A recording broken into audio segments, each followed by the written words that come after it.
the game. Hey there, I'm Kel Siddiqui. What started as helping people with their money at my dining room table grew into a 7-figure financial coaching practice. Now I teach others how to build a thriving coaching business of their own. Whether you're just starting out or you've been coaching for years, I'm here to help you make a bigger impact while doing what you love. This is the Financial Coach Academy podcast. Let's dive in. Hey coach, quick announcement before we get started. All of our specialty toolkits are 20% off for Black Friday to Cyber Monday. I want to give you time to plan your budget for it. If you want your business to grow by keeping clients longer, not just constantly chasing new ones, these toolkits are for you. They give you resources to deepen your work, keep clients engaged longer, and build the kind of long-term coaching relationships that actually fuel business growth. You can grab the deal at financialcoachingtoolkit.com. And here's a little insider tip. 4 of our toolkits are also included in the Financial Coach Academy program, which means when you add one of those 4 to your cart, you unlock a special upgrade option into FCA. It is the best offer we make on FCA all year because the toolkit is on sale, but the upgrade price into FCA doesn't change. You're essentially enrolling into FCA for less. So whether you're looking to deepen your work or just getting started, Black Friday through Cyber Monday is the time to do it. Will you choose the 90-day financial coaching program that gets your clients results, a plug-and-play coaching program you can use with your clients, or will one of our small business toolkits be the one that serves you best? Either way, check out financialcoachingtoolkit.com to enroll. All right, welcome back to the second episode in this 3-part series, all about personal finance needs a rebrand. In episode 1, we talked about the disconnect, how more content than ever exists, yet people are still financially stressed at all new levels. We walked through why what we're doing isn't working and who we're trying to help. We set the stage by talking about the woman at her kitchen table, my mom, and how that lived experience shaped the way I think about financial coaching. We talked about why financial literacy, while important, isn't enough on its own. Today, I want to show you what's missing, Coach. We're going to take a hard look at the reality we're living in and introduce something you may not have ever heard about before. The missing piece that explains why people don't take action, even when they know what to do and even when they feel supported. We're going to get into the psychology of financial decision-making in a way that's practical, not theoretical. So let's start with the sobering reality. The truth is, we're failing people. Financial stress is at an all-time high. Credit card debt is at an all-time high. Savings are at an all-time low, the lowest ever recorded in July of 2025 of this year. And yet, personal finance is the second most talked about topic on the entire internet, right after marketing tips and strategies. That means people are consuming more financial content than ever before, but we're not seeing results. Houston, we have a problem. Now, take a deep breath with me because this matters. If what we truly want is for people to do something with our content and with our coaching, then we have to admit that the way we're approaching financial education simply isn't working. So for this episode, let's start with what you probably already know, the 2 parts of the mind most people talk about. We're probably all familiar with the cognitive part of our mind. This is the part that handles conscious thought, reasoning, and processing of information. It's logical, analytical. It is the knowing part of the mind, right? Now, as a financial person, I have learned to trust this part of my brain. I can think through problems, see options, and the steps to take, and logically think through things. Give me a problem to overthink, Coach, and I will be your best friend. Now, we also have the affective mind. This is how we feel, our emotions, impulses, values, personality. This is the part of the mind that drives motivation and determines your personal preferences.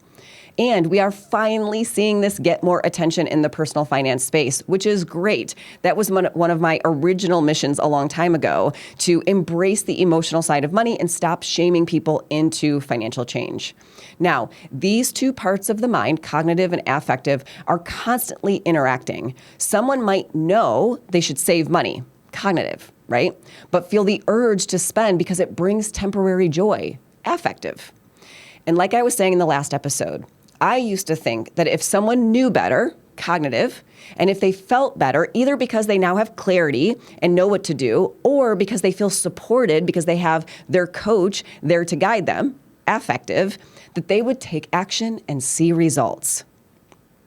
Most content, financial content, whether it is being created to be consumed online or it's in a coaching conversation, a coaching session, knowingly or unknowingly hits these two parts consistently. Let me show you what I mean. Here's some examples of cognitive-based content.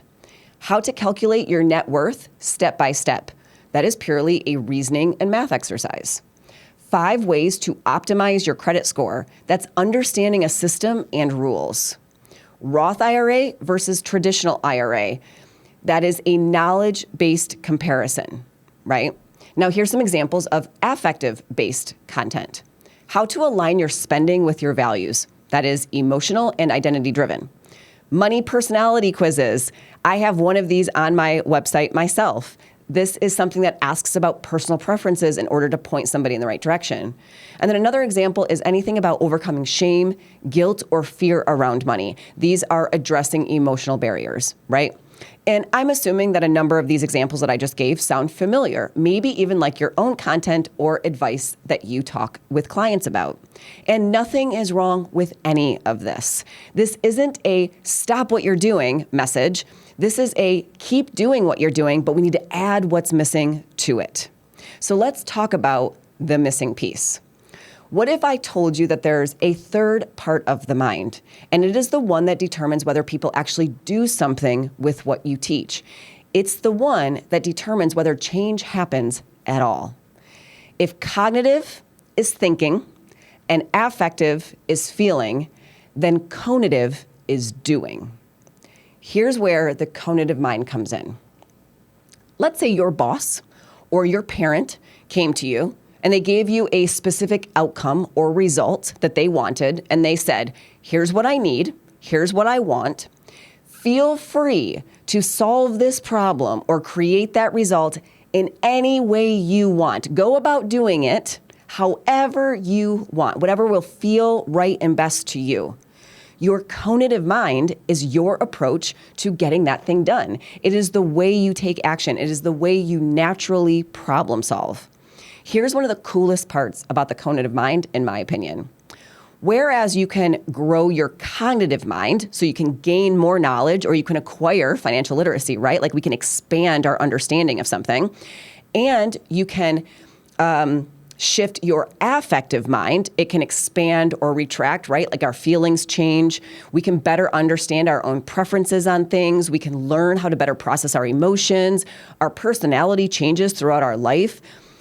Those are examples of those parts of our mind adjusting throughout life.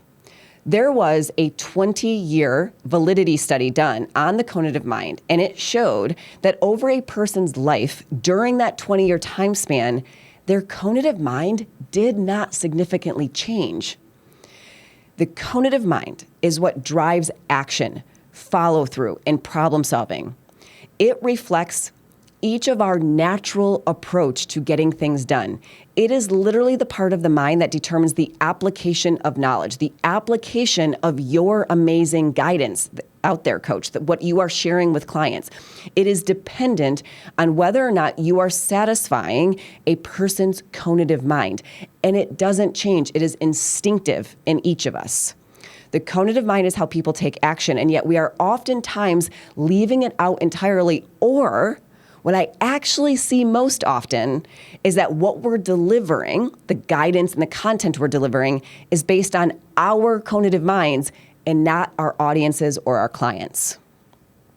The analogy that I want to give you as a visual that hopefully helps is that we are all creating content or giving advice that represents a 2-legged stool instead of a 3-legged stool that is absolutely needed.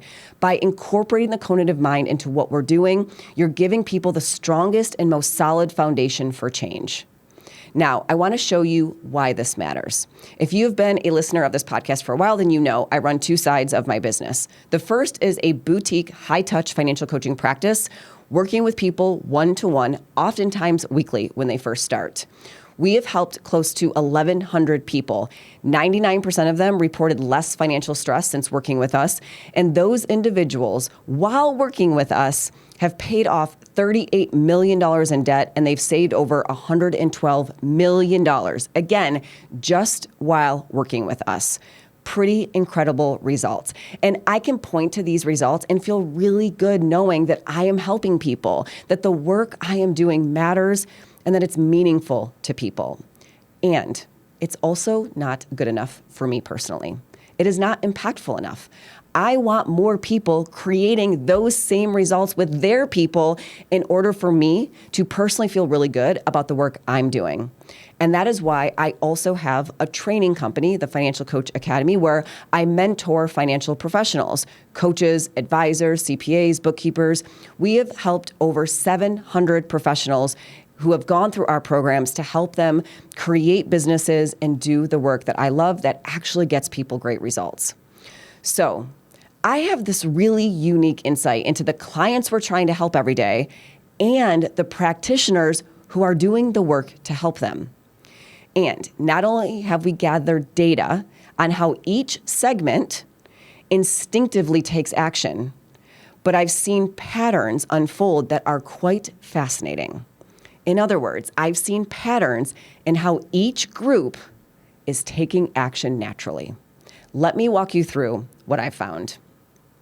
Remember, your conative mind is how would you initiate in taking action. So if you could tackle a problem or project however you wanted, what would you do first? Then what would you do second? And what would you do third? And so forth, okay? Now, let's talk about the practitioner's playbook. Let's see what common instincts a lot of us financial professionals share. Here's the first one. 75%, or 3 out of 4 of us, share this common instinct. We start by gathering detailed information. We feel most confident when we've gathered a lot of information, explored what's worked and not worked for others, and made sure nothing important is being overlooked. We often want to see the numbers down to the penny. We feel more prepared when we've researched all possible angles and have clear definitions in place for things. As you can imagine, Coach, this is a huge strength. If this sounds like you, it is one of your superpowers. And you can see examples of how this shows up in our content and our messaging and how we explain things all of the time. Here's some examples. You should know where every dollar goes. You have a category for every expense on your budget, hyper-compartmentalization. You might be very specific. So you might say to a client who has an annual bill of, let's say, $500 a year, that they should put aside $41.67 per month into savings. Not $42, not $45, but $41.67. Here is an example. As you can imagine, I watch a lot of client sessions with financial professionals and give feedback on those sessions. And one of the ways that this instinct of ours shows up in a conversation is the following. So a client, you'll be having a conversation with their coach and they'll say something like, yeah, I have that credit card that my Chase balance, it's like around $5,000 balance. And the coach will look at their paperwork, at their documentation and say, yep, your Chase balance is $5,126. They're not correcting the client. That's not the energy behind it or even the vibe or the tone. It is that their level of specificity is empowering to them. It's helpful to them. It feels solid and safe and real and accurate to them. That level of precision matters to them, where for the client, they're also accurate. Around $5,000 was actually true. It is an example of how we're not always speaking the same language. Now, let's look at another shared instinct in the practitioner's playbook. 87% of us, or almost 9 out of 10 of us, naturally create order from chaos. So what this means is that you take a jumble of information and start organizing it into oftentimes steps, checklists, or color-coded charts. And this isn't because you have to, but because your brain automatically works that way. So you tend to look for ways to make financial tasks repeatable and efficient. There's a systematic element to your approach to things. You love mapping out a clear plan or timeline for a client, oftentimes complete with milestones, because your brain automatically sequences things. Again, as you can imagine, this is a huge strength. This is your superpower, Coach, if this sounds like you. And again, we can see examples of this instinct in real life. For you, this might be mapping out a beautiful 10-step plan that feels clear to you, But your client's eyes glaze over by step 3 because their brain just doesn't work that way. It can't go 10 steps deep on a sequence. Another piece of advice that you hear often is don't contribute to your 401k until you're out of debt. Again, there is a sequence. There's an order to things, and this is the order you do things in. That's an example of this in real life. Another way this shows up is if you give tactical step-by-step advice. So if in your videos that you send to clients or the feedback or your emails or your blog posts, that kind of thing, where this shows up is where you say, okay, open this document, click on this cell, enter this number into this cell, then go over here and look and see what this cell tells you, right? So it's very methodical, tactical, step-by-step advice. You are sequencing the order in which to do something. Another example in this instinct is that a lot of the times a person who is higher on the spectrum, because all of these things are on a spectrum, you don't either have this or don't have it, is that you might prefer manual steps over automated ones. Now, in our world, the digital world we live in, it's pretty common where a lot of things are automated and there's nothing you can do about that. It's not, you don't have the choice to pay it manually, let's say. So if you have both, chances are, if you were to look at your list of expenses, let's say, it's probably indicated in some way that there's a difference. So for me, all of my automated bills, I have a little A next to them, which most of mine are automated, even though I absolutely have this instinct. But I do have some sort of coding system, or yours might be color-coded, right, to show here's the manual ones, here's the automated ones. Either way, you like to compartmentalize and do things in sequence. Now, the last instinct that we see shared in the practitioner's playbook, is that nearly 60% of us, or almost 2 out of 3 of us, avoid risk and prefer certainty and preparation over trial and error. So what that means is you're not an experiment and learn as you go kind of action taker. You rarely jump right into anything. And to some people in your life, this might look like indecisiveness or procrastination, but in actuality, you're just following your own innate process. And based on those other 2 areas I just mentioned, you may either be deliberating, weighing options, researching, which is the first instinct, or creating a plan, mapping out steps. But rarely do you dive in and figure it out as you go. You move steadily versus leaps of faith, figuring things out as you go, or rapid experimentation, right? Again, if this sounds like you, this is a huge strength. It is one of your superpowers. But here are some ways where this shows up. In your content, you might say, here's what to do when X happens, right? So it's a contingency. Or how to handle an emergency would be an example of some content you probably enjoy creating. Or how to overcome this particular type of setback should it arise. Another example is watch out for these 5 budget busters. Now, I do want to separate and make sure it's clear the difference between this instinct and the other one that I mentioned where we sequence things. This one isn't about sequencing. So what to do when X happens, even though that sounds like you're creating a sequence or a step-by-step plan, this is really about managing contingencies. Right? The reason this comes up for a lot of us is because we don't like uncertainty. We don't like when something comes up that we weren't ready for, we hadn't seen before, we weren't sure how to handle. It makes us feel a little unsettled sometimes. And so we want to prevent the people we're trying to help, from experiencing that same emotional reaction. We don't want them to feel unsettled. We don't want them to feel nervous or uncertain when something happens that they weren't ready for. And so this is less about mapping out a clear plan of 1, 2, 3, 4, 5, and more so about here's what you do when X happens. So it's more like just a one-step contingency sequence, if you will, okay? Now, these instincts are the cause of a lot of financial content creators not launching financial coaching businesses. And that is because the need for more financial information is difficult to satiate. You want a step-by-step roadmap of how to launch, along with a timeline and checklist, and you may not love risk. So needing to improvise during a session when talking with people can feel a little scary or intimidating. Keep in mind that we are all nuanced individuals, and none of us are all of something or none of something else. So all of these characteristics and instincts that I just shared with you occur on a scale. But I'm curious, does any of this sound familiar? If you're thinking, yes, that is literally me, then that is your conative strength. And it's why your systems work for you. These are your instincts, and most likely it demonstrates the way you solve problems or approach solving problems. You might be assuming, though, that everybody wants all of the details or a perfectly sequenced plan or clear step-by-step roadmaps for things.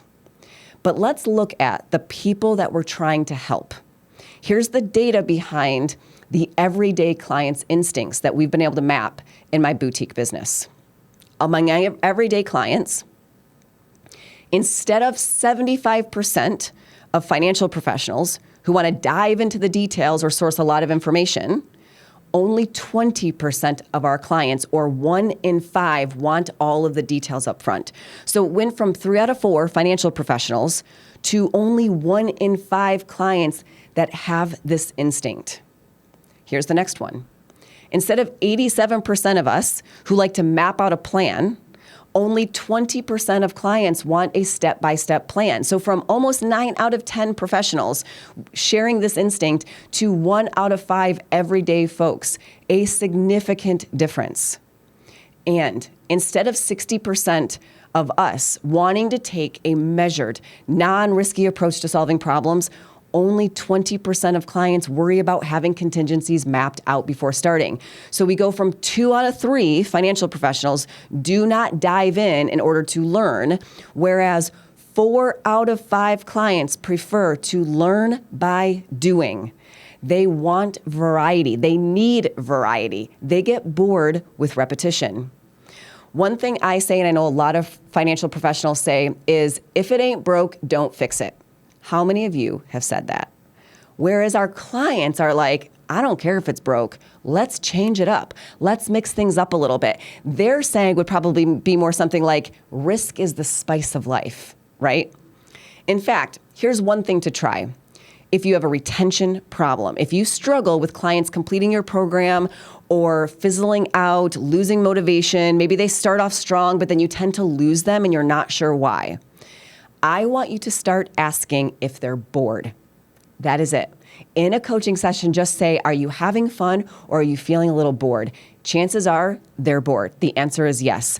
Then I want you to look for ways to experiment and try new things because that is what they need.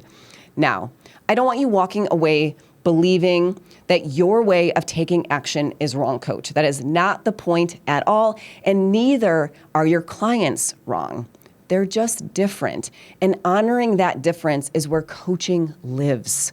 If you don't embrace that, you're unintentionally making it harder for your clients to succeed because you're making it harder for them to take action. They cannot maximize their performance without taking action, and they can't succeed without taking action.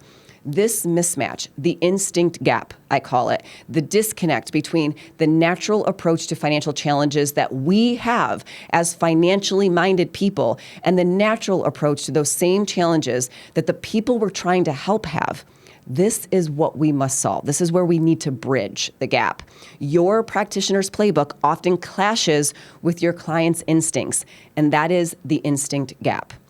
It is the instinct gap that is stopping people from being able to take action and see results with their money. It is this disconnect that makes so much financial content and advice that you are maybe giving and creating ineffective, despite a very sincere desire to help people. Now, there is another reason why this matters so much.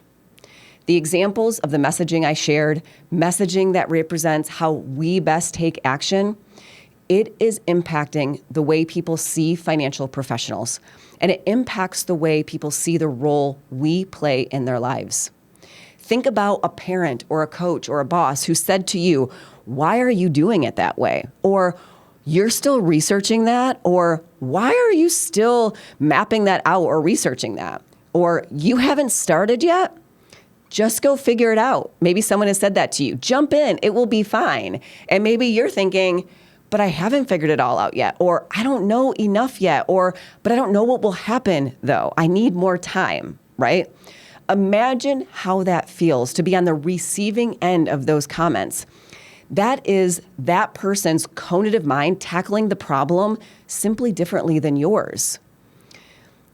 The everyday consumer, The everyday American, the people struggling with money who aren't savvy financial people like us naturally, they don't want the level of detail you want to share in order to understand something.